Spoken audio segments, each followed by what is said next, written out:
Le regard politique, c'est un regard extrêmement important dans le monde contemporain.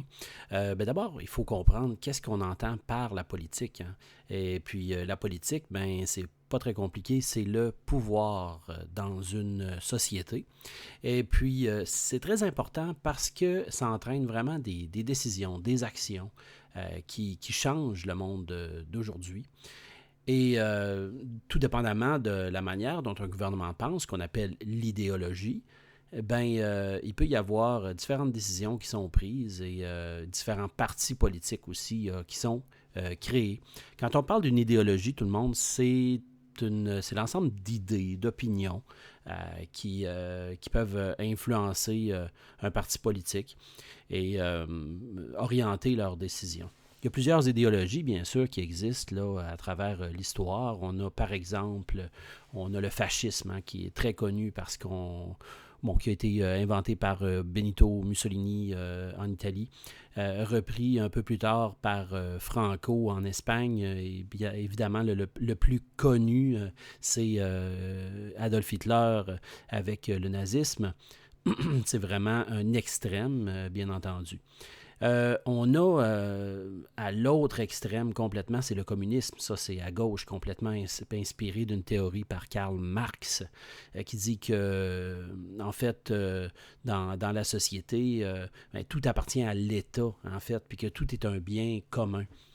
Alors, c'est une manière de voir les choses aussi. Un petit peu plus à droite que le communisme, mais pas totalement dans le centre. Je vais vous expliquer tout à l'heure c'est quoi le centre, la droite, la gauche.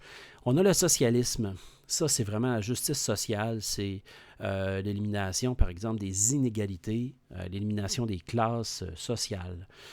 On pourrait avoir aussi différents mouvements un peu plus dans le centre qu'on pourrait appeler le libéralisme.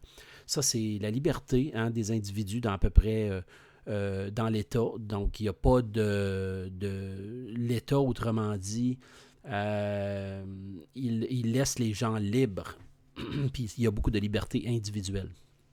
Le contraire du libéralisme, ça serait un anarchisme, hein, quelque chose qui fait qu'on ne veut pas d'autorité, qu'on ne veut pas de domination.